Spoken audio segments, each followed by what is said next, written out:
नाज़रीन, रुपया पैसा में आपको खुश आमदीद कहते हैं। मैं हूं अली नासिर। हुकूमत के लिए, पाकिस्तान तहरीक इंसाफ के लिए मौजूदा तौर पर अगर आप देखें तो एक बहुत ही बड़ा जो मसला है वो माशी मसला है। जब से ये आए, मैं ये नहीं कहूँगा कि इसमें खालिसतन इनकी गलतियाँ थीं, लेकिन कुछ ऐसा था कि बैनुल-अक़वामी मईशत जो थी वो दबाव का शिकार।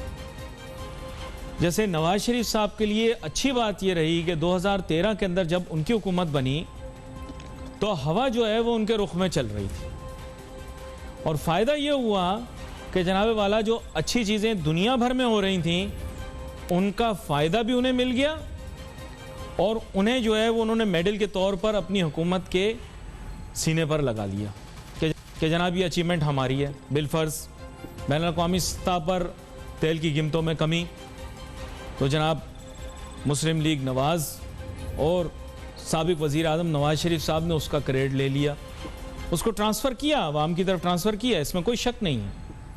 वो भी ये गलती कर सकते थे कि वो सारा फ़ायदा ट्रांसफ़र ना करते, उसके नतीजे में वो गैर मकबूल होते, लेकिन उनको पता था कि सियासी तौर पर उन्होंने मामलात को बैलेंस करना है।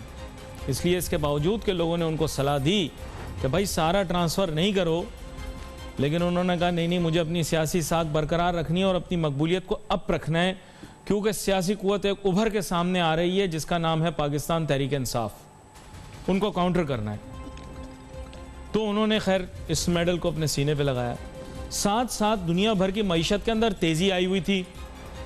ज़ाहिरी बात है, हमने देखा 2008 तक 2011 दुनिया भर के अंदर एक माशी बहरान रहा, उसके बाद मईशत रिकवर करना शुरू हो गई, और 2013 के अंदर हम क्या देखते हैं, जब इनकी हुकूमत आती है कि फ़्लो एक क्रिएट हो गया, उसका क्रेडिट ले लिया पाकिस्तान मुस्लिम लीग नवाज़ और नवाज शरीफ हुकूमत। मतलब एक ही चीज़ है, लेकिन मैं वैसे मेंशन कर रहा हूँ बिलखुसूस क्योंकि वज़ीर आज़म नवाज शरीफ साहब अब उसका क्रेडिट लेंगे ना। वैसे आजकल तो उनकी पार्टी में भी वज़ारत उज़्मा के लिए बहुत सारे लोग सरगर्म हैं, लेकिन अच्छा, साथ ही साथ अगर आप देखें मौजूदा तौर पर पाकिस्तान तहरीक इंसाफ की हुकूमत जिस दिन से आई, इनके अगेंस्ट चली गई हवा, उनके हक में या उनके रुख में चल रही थी हवा, इनके खिलाफ चलना शुरू हो गई हवा बैनुल-अक़वामी सतह पर। वो क्या कि जनाब जब यह आए, दुनिया भर के अंदर एक माशी कैफियत दबाव की थी, उसका प्रेशर इनको बर्दाश्त करना पड़ा, उसके जितने मनफी मसाइल पैदा होने थे वो सब पाकिस्तान के ऊपर मुरतब होते हुए हमने देखे, सब उन पर इम्पैक्ट्स आए, और वो ब्रंट इनको बेयर करनी पड़ी। फिर उसके बाद मुनीर नियाज़ी साहब का शेर मैं हमेशा उसका एक मिसरा पढ़ देता हूँ, तो कुछ शायर दे लोग भी जालिम सन, तो आगे आप खुद मुकम्मल कर लें जो लोग मुनीर नियाज़ी साहब के फ़ैन हैं। तो मसला कुछ ऐसा है कि हुकूमत ने खुद भी गलतियाँ की। अगर उधर अफलातून और अरस्तू और सुकरात थे, तो यहाँ पर भी अरस्तू, अफलातून और सुकरात थे। उन्होंने आकर जो मईशत के साथ किया आपके सामने, मुझे बताने की ज़रूरत नहीं है। वो गलतियाँ, कोताहियाँ मैग्नीफाई होना शुरू हो गई, दिफा करना मुश्किल हो गया। फिर वज़ीर आज़म इमरान खान साहब को किसी ने बताया कि सर, इस मुल्क के अंदर अगर आपने कामयाब होना है तो आपको माशी तौर पर मामलात को ठीक करना पड़ेगा। अच्छा, वो सलाह मशवरा इन्होंने ले लिया, लोगों ने दे भी दिया, लेकिन उसको जिस तरह ट्रांसलेट करके बताया वो अवामी बेनिफिट की तरफ नहीं था इतना। अब ये जितनी बातें हो रही हैं, ये मैक्रो लेवल पर बातें की जा रही हैं मईशत की, ये ट्रांसफ़र अवाम की तरफ कब होगा ये देखना अब ज़रूरी है। मेरे ख्याल से ये ट्वीट्स अगर ये दिखाएं हमारे जो अभी प्रोग्राम को हिदायत दे रहे हैं, तो अब आप देखें ये ट्वीट्स के अंदर बताया जा रहा है इमरान खान साहब की जानिब से कि मईशत के अंदर एक टर्न अराउंड आ गया। उसमें IPPs के साथ मुज़ाकरात की कामयाबी का भी जिक्र है, अगर आप देखें तो एक्सपोर्ट्स का भी जिक्र है। भाई इसमें दिखाएं तो वो बैनुल-अक़वामी ममालिक से तरसीलात भी शामिल हैं। करंट अकाउंट डेफिसिट का जिक्र आ रहा है, करंट अकाउंट डेफिसिट के भी बड़ा अहम है इसके अंदर, उसके बारे में। लेकिन गरीब आदमी मुझसे पूछता है, सर करंट अकाउंट डेफिसिट का मैं क्या करूं, है ना? तो वो मुझसे पूछता है कि साहब ये रिकॉर्ड रेमिटेंस आएंगे, इससे क्या होगा? यानी गरीब और आम आदमी यही पूछता है ना कहता साहब एक्सपोर्ट्स में इजाफा मुझे किस तरह से फ़ायदा हुआ। तो इसको थोड़ा सा मेरे ख्याल से, क्योंकि अब तो आप लोगों को वाज़ेह हो गया होगा कि इस्लामाबाद में और इस्लामाबाद के नज़दीक जितने शहर हैं वहाँ पर मेरी बातों को कितना जाता है। अब ये बातें तो आपको पता लगी गई होंगी।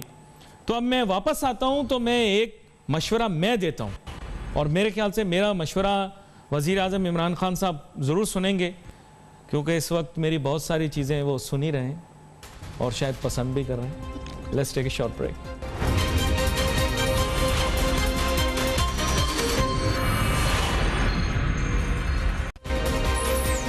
नाज़रीन, welcome back after the break.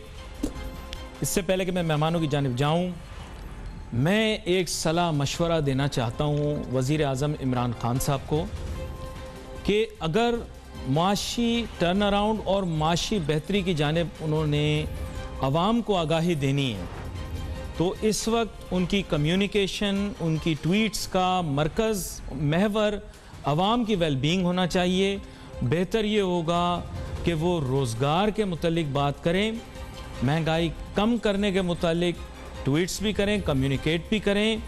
तो मैं आपको बताऊं बहुत ज़्यादा मौसर रहेगा, और इससे ज़्यादा मौसर ये रहेगा कि अगर हकीकत में ये सब चीज़ें होना शुरू हो जाएं तो फिर कम्युनिकेट करने की ज़रूरत नहीं। हमारी आवाम बड़ी आगाह है और उनको फ़ौरन चीज़ों का अंदाज़ा हो जाता है।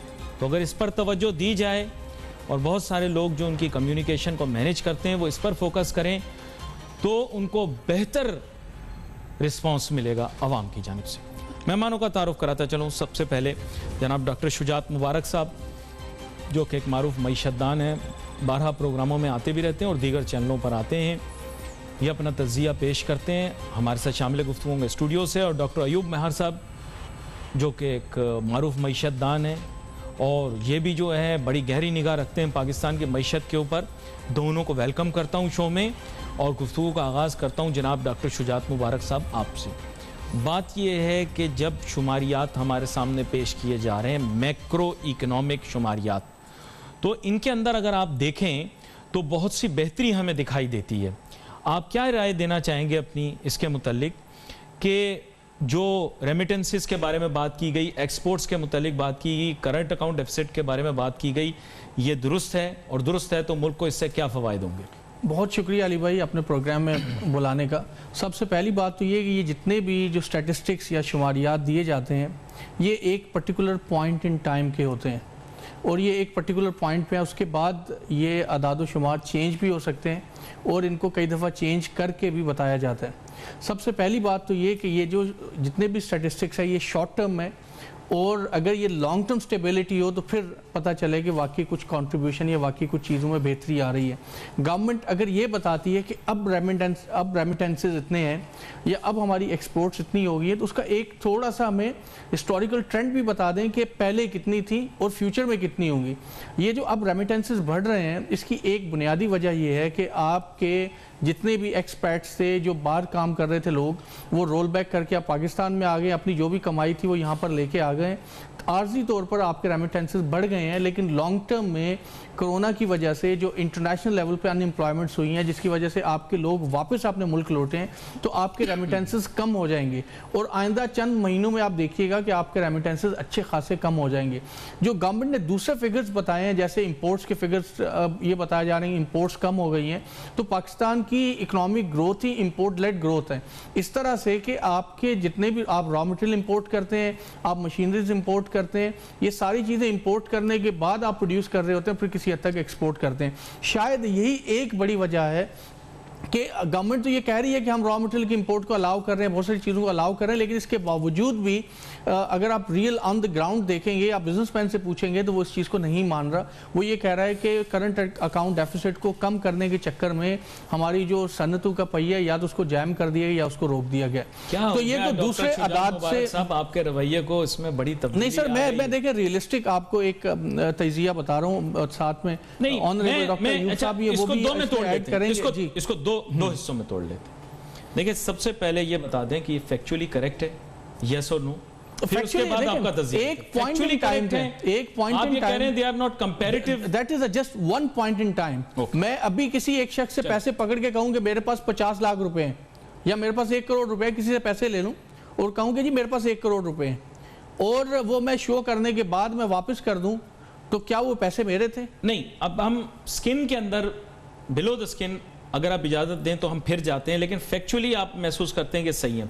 ठीक, किसी एक सिंगल पॉइंट इन टाइम पे। But of course you are saying that under the skin there something else. हाँ, 80% सही हो सकते हैं, क्योंकि कभी भी 100% फिगर्स हुकूमत के सही नहीं होते, फज्ड फिगर्स होते हैं।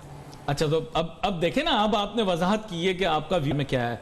अयूब मेहर साहब, डॉक्टर अयूब मेहर साहब, अब मैं आपसे यही बात जानना चाहूँगा कि आपकी राय इसके मुतालिक क्या है जो अभी इकोनॉमिक टर्न अराउंड के मुतालिक गुफ्तगू है, और बिलखुसूस मैक्रो इकोनॉमिक इंडिकेटर्स के अंदर चंद का इंतखाब किया गया है कि ये बिल्कुल सही जा रहे हैं, बेहतरी आ रही है।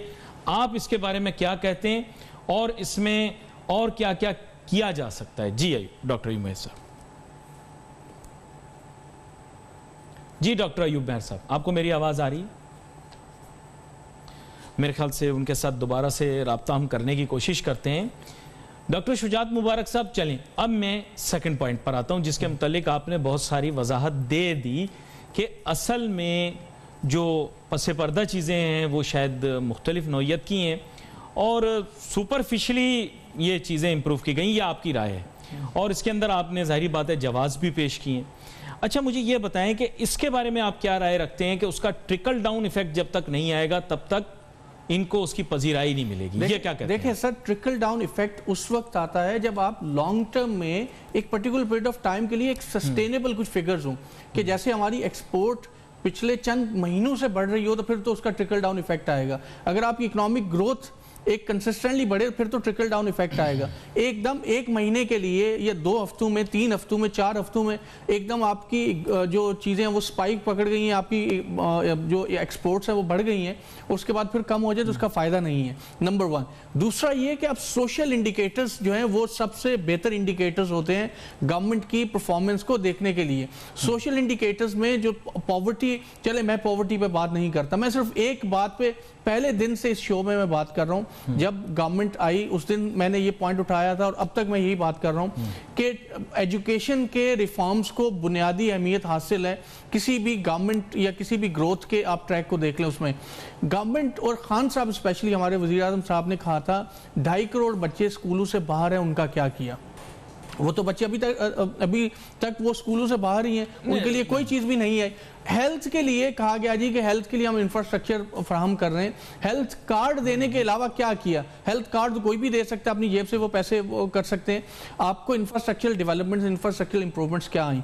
आपने एम्प्लॉयमेंट्स कितनी बढ़ी? असद उमर साहब के खुद से ये कहना था, एक और पहले प्रोग्राम में डिस्कशन हो रही थी, उन्होंने कहा जी कोरोना से पहले 4 मिलियन से ज़्यादा लोग बेरोजगार हो जाएंगे। ये कोरोना से पहले की बात है, और कोरोना के बाद असद उमर साहब के ही फिगर्स हैं, वो ये कह रहे हैं कि कोई इससे और 5-6 मिलियन लोग जो है बेरोजगार हो जाएंगे। सो कंबाइनली देखें तो पोस्ट कोरोना आपके 1 करोड़ 1.5 करोड़ लोग जो है वो अनएम्प्लॉयड होने जा रहे हैं। तो क्या ये जो अनएम्प्लॉयमेंट की बढ़ता हुआ रेशो, महंगाई का बढ़ता हुआ रेशो, चीनी इस वक्त भी 105 रुपए है, ये तमाम फिगर्स एक तरफ, और करंट अकाउंट का और मूडीज की रेटिंग का और ये जो फिगर्स है ये एक तरफ, मुझे बताएं कि आई डोंट थिंक सो कि ये ऑन ग्राउंड सिचुएशन को रिप्रेजेंट नहीं करते और कोई ट्रिकल डाउन इफेक्ट इसका नहीं आ रहा। Okay, I would take your argument, लेकिन मैं ये कहता हूँ let's separate fact from fiction.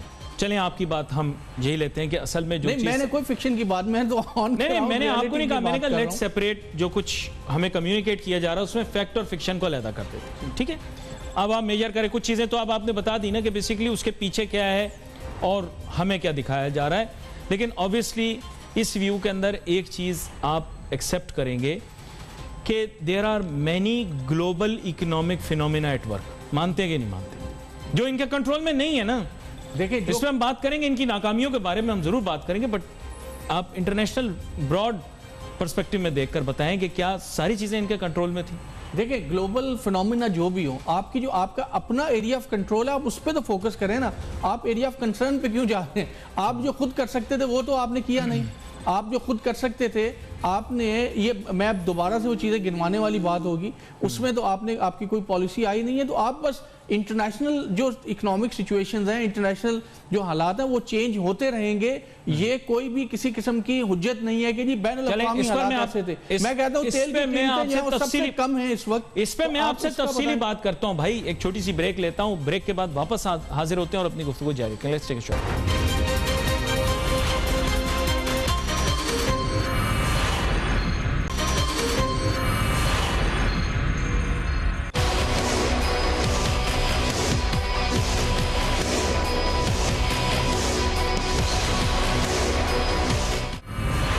नाज़रीन, वेलकम बैक आफ्टर ब्रेक। अब हमें ज्वाइन करेंगे जनाब डॉक्टर फ़ारूक सलीम साहब। वेलकम करता हूं उनको शो में। ब्रेक पे जाने से पहले जनाब वाला हमारी गुफ्तगू हो रही थी। फ़ारूक सलीम साहब, हम बात ये कर रहे थे कि हुकूमत ने इकनॉमिक टर्न अराउंड के मुतल्लिक बात करना शुरू की है, जिसमें IPP से कामयाब मुज़ाकरात के बाद, रीनेगोशिएशन के बाद बेहतरी, एक्सपोर्ट्स में इजाफ़ा, करंट अकाउंट डेफिसिट में इम्प्रूवमेंट, तरसीलात में इजाफा, इतनी सारी अच्छी खबरें। यकीन करें मेरे पास तो टाइम नहीं, वरना मैं आपसे कैसे डिस्कस करता। तो मैक्रो इकोनॉमिक एंड के ऊपर आप रिकग्नाइज करने के लिए तैयार हैं, एक्नॉलेज करने के लिए तैयार हैं कि बेहतरी आई है? देखिए, जो अच्छी खबरें हैं मईशत के हवाले से वो बहुत थोड़ी हैं, उनको पहले डिस्कस कर लेते हैं। जो माशी मैदान में जो फेलियर हैं, जो कमजोरियां हैं, वो बहुत लंबी फहरिस्त है, उसको बाद में कर लेंगे। आपने करंट अकाउंट डेफिसिट का जिक्र किया, बिल्कुल हकीकत है। PMLN तकरीबन 20 अरब डॉलर का खसारा छोड़ के गई थी करंट अकाउंट में। पहले साल में PTI उसको 10 अरब पे ले आई और अब वो कहीं 3 अरब पे खड़ा है। तो इसमें कोई शक नहीं, नो डाउट ये अचीवमेंट है। और करंट अकाउंट डेफिसिट जो छोड़ के गई थी PMLN, वो सस्टेनेबल नहीं था। एक 2 हफ्ते पहले जो अच्छी खबर आई थी कि सीमेंट की जो सेल्स हैं, जो प्रोडक्शन है, पाकिस्तान के अंदर भी बढ़ गई है, हमारी एक्सपोर्ट्स भी बढ़ गई हैं, जिसका मतलब ये है कि शायद जो कंस्ट्रक्शन पैकेज का जिसका ऐलान किया गया था, उसका शायद इनिशियल इम्पैक्ट हमें नजर आ रहा है कि कंस्ट्रक्शन एक्टिविटी शायद बढ़ रही है। इसके अलावा बाकी तो मईशत दानों की बहस है, वो बहस करते रहे कि ये बेहतरी हो गई, वो बेहतरी हो गई। जो 22 करोड़ पाकिस्तानी हैं, उनकी मईशत सिर्फ और सिर्फ 3 चीजें, 3 इशारिये वो देखते हैं। पहला इशारिया है आटे की कीमत, दूसरा इशारिया है चीनी की कीमत, और तीसरा आप उसमें लगा लें आपके बिजली का बिल। अब चौथा इशारिया आप वो जो मईशतदान आपस में डिस्कस करते हैं या हुकूमत आपको बताती है, वो मेरी समझ में आम आदमी के हवाले से नहीं आता। देखिए, आटे की कीमत जब PMLN थी तो तकरीबन 35 रुपए किलो थी।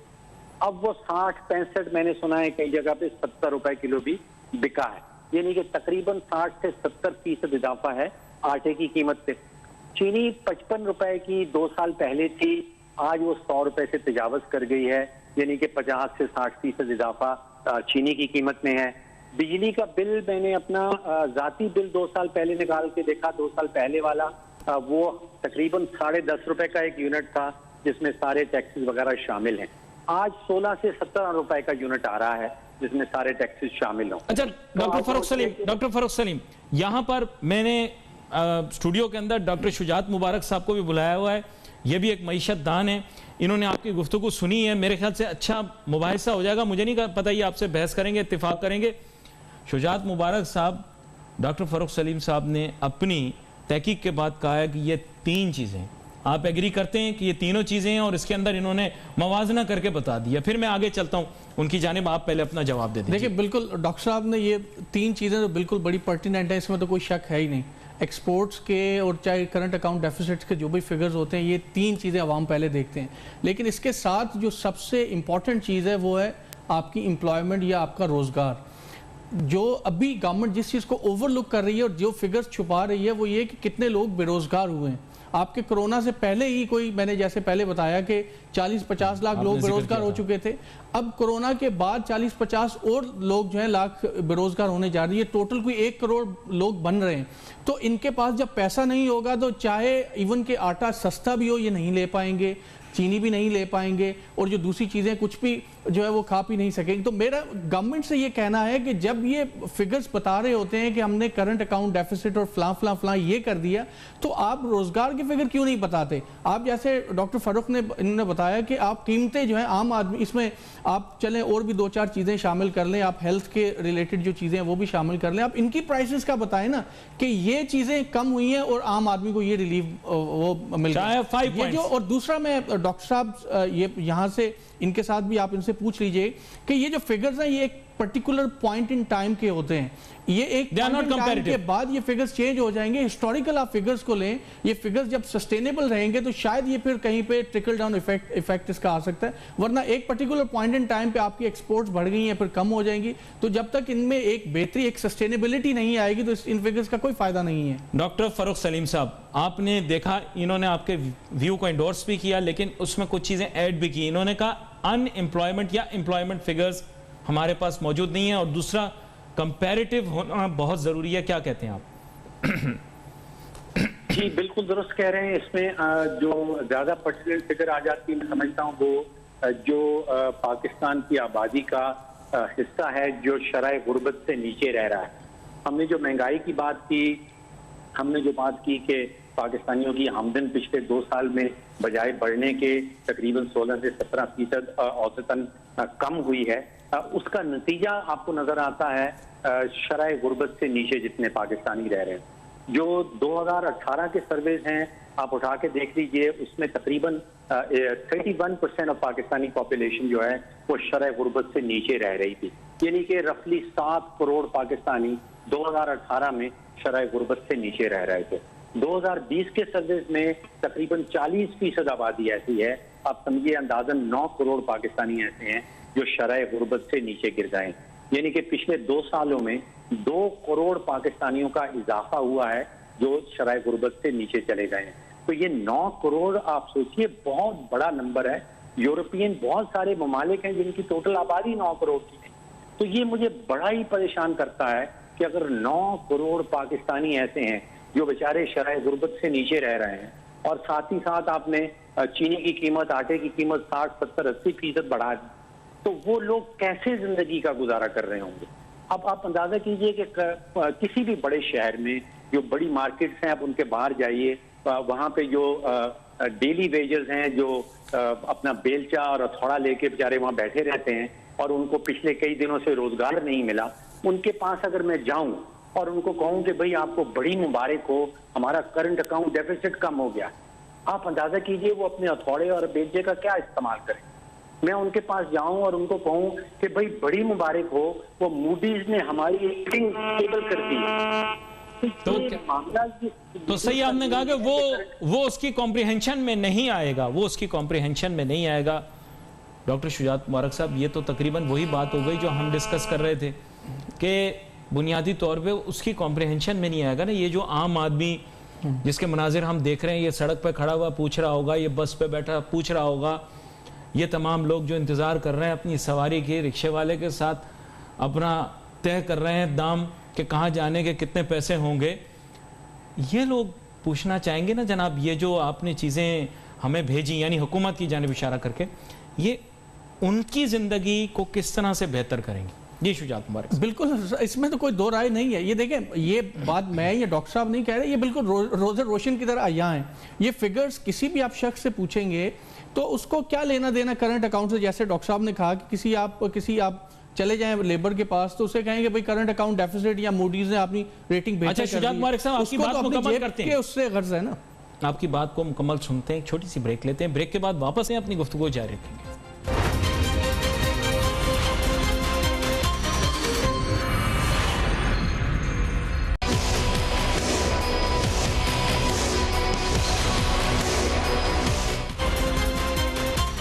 नाज़रीन, वेलकम बैक आफ्टर ब्रेक। गुफ्तगू हमारी जारी है। ब्रेक पे जाने से पहले हमारी बात हो रही थी, शुजात मुबारक साहब के साथ मैं यही डिस्कस कर रहा था कि जनाब वाला बात यह है कि ये तो सुपरफिशियल बातें हो गई ना, लेकिन इनका क्रेडिट हम गवर्नमेंट से नहीं ले सकते ना डॉक्टर शुजात मुबारक साहब, इसका क्रेडिट हम गवर्नमेंट से ले नहीं सकते ना, क्योंकि इन पास्ट भी हम माजी की हुकूमतों को इस चीज़ का क्रेडिट देते रहे हैं कि उन्होंने मैक्रो इकोनॉमिक इंडिकेटर्स को ठीक कर दिया। वहाँ भी हमने उनको जुज़वी तौर पे लचक दिखाई। हमने कहा चलो कंपैरेटिव एनालिसिस नहीं करते, बस जो 6 महीने माह से पहले था अभी वो बेहतर हो गया, 6 माह से पहले था वो बेहतर हो गया, ओके। नहीं सर, माजी में भी जो अवाम ने कभी भी क्रेडिट नहीं दिया, ये गवर्नमेंट माजी की हुकूमतें भी, ये हुकूमत भी खुद ही क्रेडिट लेती रही है, ये फिगर्स ऐसे कर दी, ये ऐसे कर दी है। मैं आपको इसकी रीज़न बताता हूँ कि क्या वजूहत है। जैसे डॉक्टर फ़ारूक सलीम साहब ने फरमाया कि 9 करोड़ लोग गुर्बत में चले गए, क्या उसकी एक बड़ी वजह क्या है? आप देखेंगे पिछले 2 सालों में कोई पाकिस्तान के 20 से 25 लाख स्मॉल एंड मीडियम जो फैक्ट्रियां थी वो बंद हो गई, जो छोटे और दरमियाने तबके के बिजनेस है ये बंद हो गए। इसके अलावा अब और एंटिसिपेट किया जा रहा है कि आइंदा चंद महीनों में आपके कोई 20-25 लाख और तकरीबन कोई 30 लाख के करीब 3 मिलियन जो आपके स्मॉल बिजनेस डॉक्टर शुजात मुबारक साहब ये ना भूलें, गवर्नमेंट जो है इनको बिल्कुल इन्होंने ओवरशैडो कर दिया। ये ना भूलें ये सर ये कि मुतअद्दिद प्रोग्रामों के अंदर आपके मेरे खाने लगे हुए हैं, टिकट लगे हुए हैं, मुख्तलिफ नौयतों पर आपने कमिटमेंट्स की हुई हैं ऑन एयर कि 2020 रिकवरी का साल है। देखिए अब अनफॉर्चुनेट है बिल्कुल। देखिए हमें fact, we have to agree the fact कि गवर्नमेंट ने ये स्मॉल एंड मीडियम एंटरप्राइजेस को बिल्कुल ओवरशैडो कर दी, इनको बिल्कुल भी फोकस नहीं किया जा रहा है इन पे, ये बहुत ज़्यादा। और साथ में आपका एग्रीकल्चर सेक्टर को भी बिल्कुल साइड पे कर दिया है। मुझे तो उस वक्त हैरानगी हुई जब पंजाब का बजट प्रेजेंट करते हुए ये कहा गया कि 2 अरब रुपए की खतीर रकम जो है वो टिड्डी दिल के और जो लोकस्ट को का मुकाबला करने के लिए रखी गई है, 2 अरब रुपए की। और 2.5 अरब रुपए की खतीर जो रकम थी वो कोई 2.5 करोड़ बच्चे जो स्कूलों से बाहर है उनके लिए ये पंजाब के चले 1 करोड़ कर लें उनके लिए तादाद जरूरी नहीं होती। तो मैं एक वसीम अकरम भी जो है 1 ओवर के अंदर एक ही अच्छी बॉल कराता था, तो प्लस जो है वो 10 ओवरों में एक अच्छी बॉल कराएगा। अच्छा, यहां पर फारूक सलीम साहब आपकी जानिब जाता हूं। शुजात मुबारक साहब ने प्रायोरिटीज को आउटलाइन किया कि प्रायोरिटीज कहीं कहीं आगे पीछे हो गई हैं, सूबाई सतह पर भी, शायद वफाकी सतह पर भी। आप क्या कहते हैं, अखराजात की जब सब देखी जाए तो क्या वहां पे प्रायोरिटीज के अंदर गलतियां हुई? प्रायोरिटी मैं समझता हूँ आम आदमी के हवाले से सिर्फ एक ही है, और वो सवाल ये बनता है कि 2018 में आम पाकिस्तानी की जिंदगी के ऊपर जितने बोझ थे, क्या वो बोझ कम हुए हैं या ज्यादा हुए? ये पहली प्रायोरिटी हुकूमत की। वो जो अखराजात की बात कर रहे हैं, टैक्सेस की बात कर रहे हैं, वो हमें दरख्त गिनने से कोई मुराद, हमने फल खाना। आप हुकूमत जो भी कर रही है, जितनी भी मेहनत कर रही है, जितनी ज्यादा कैबिनेट की मीटिंग हो रही हैं, उसका नतीजा क्या निकल रहा है? क्या आटे की कीमत कम हो रही है? क्या चीनी की कीमत कम हो रही है? क्या बिजली की कीमत कम हो रही है? हमें फल खाना, हमें नतीजा देखना। क्या पाकिस्तानियों की जिंदगी के ऊपर जो बोझ है वो कम हो गया है 2 साल पहले के मुकाबले में या ज्यादा हो गया? Is it because key decision makers in trade, industry and economics are from corporate world, are from the international monetary, international finance arena? आपके ख्याल से क्या ये रीजन है? Because public representation is not there. क्या कहते हैं आप? देखिए, मैं कन्विंस्ड हूँ कि पाकिस्तान का जो प्राइवेट सेक्टर है वो बड़ा एफिशिएंट है, बड़ा कंपेटिटिव है। उसको अगर हम इनपुट्स जो हैं, जो बिजली की कीमत हो जाए, गैस की कीमत हो जाए, अगर वो बाकी खित्ते के मुकाबले में उसी कीमत पे देंगे तो they can, private sector can compete with any other country in the world. ये तारीख हमारी गवाह है इस चीज के लिए। हमारे यहाँ प्रॉब्लम है पब्लिक सेक्टर के अंदर, और पब्लिक सेक्टर के अंदर खसारों का बहुत बड़ा इशू। यानी कि पिछले 1 माली साल में मैं देख रहा था कि पब्लिक सेक्टर एंटरप्राइजेस का जो बोझ पड़ा है वो तकरीबन 1800 अरब रुपए का एक साल में बोझ। 2018 में जब पीटीआई की हुकूमत आई थी, मुझे याद है कि हमें पावर डिवीजन ने एक ब्रीफिंग दी थी और उन्होंने कहा कि 1100 अरब का गर्दिशी करता है। आज वो 2200 अरब से ज्यादा है। ये देखिए, 1100 अरब हमने फेंक दिया बिजली के सेक्टर के अंदर पिछले 2 सालों।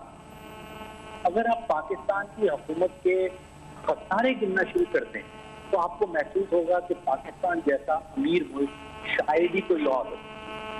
यानी उसके जो खसारे हैं अगर निकाल दिए जाएं तो उनको देखा जाए। इन कंक्लूजन में जाऊंगा शुजात मुबारक साहब, जो आपने फारूक सलीम साहब की गुफ्तगू सुनी और उसके अलावा आप खुद भी अगर कुछ कंक्लूजन में कहना चाहते हैं तो मैं चाहूँगा कि वो कहें। सर सिंपली गवर्नमेंट को प्रायोरिटी सेट करनी है, 2-3 चीज़ें, सिर्फ एग्रीकल्चर सेक्टर को फोकस कर लें, स्मॉल एंड मीडियम जो हमारे कारोबार हैं उनकी तरफ थोड़ी सी तवज्जो दें। वैसे तो एक बड़ी स्ट्रक्चरल शिफ्ट की ज़रूरत है, लेकिन अभी शॉर्ट टर्म में इन चीज़ों को फोकस कर लें तो थोड़ी सी हो सकता है बेहतरी के इम्कानात आ सकते हैं। दूसरा ये कि ये पीटना के मूडीज़ की ने बेहतर रेटिंग कर दी, स्टॉक एक्सचेंज ने ये कर दिया वो कर दिया, अब अवाम ये चूरन नहीं लेंगे। अब ये वो जैसे फ़ारूक सलीम साहब ने फरमाया कि आनियाँ जानियाँ से ज़्यादा जो है ना वो आपको आउटपुट से, अवाम को आउटकम से उसकी गर्ज है। आनियाँ जानियाँ देखते रहेंगे। हमारे पास आज वक्त हमेशा की तरह महदूद है, तो बहुत सारी बातों पर मेरे ख्याल गुफ्तगू हो गई।